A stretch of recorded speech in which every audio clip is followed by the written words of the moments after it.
most if all the New Testament documents were written prior to 70 AD. And the sources from which the New Testament writers wrote go all the way back to the resurrection itself. Even an atheist like Bart Ehrman, a skeptic, admits that 1 Corinthians 15 verses 3 to 8, which talks about Jesus being resurrected from the dead and who he appeared to, goes all the way back within a year or two of the resurrection itself. This is very early data. Now, Paul wrote it down in 55 AD, but it's very early. In fact, Gary Habermas of Liberty University has identified 41 creeds, like the one in 1 Corinthians 15, which predate the writing of the New Testament. This is very early testimony, very difficult to be invented.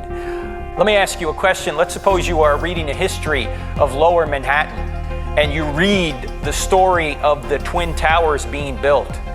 When the book is over, there's no mention of the towers being destroyed on 9/11.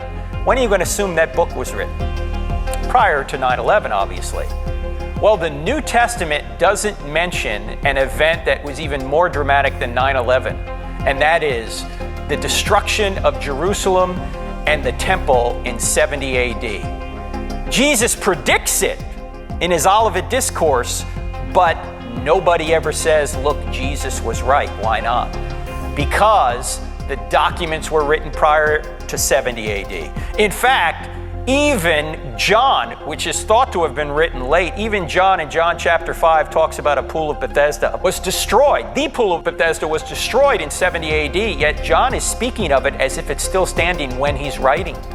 Even the book of Revelation indicates it seems that the temple is still standing. There is positive evidence that the New Testament writers are likely writing prior to 70 AD.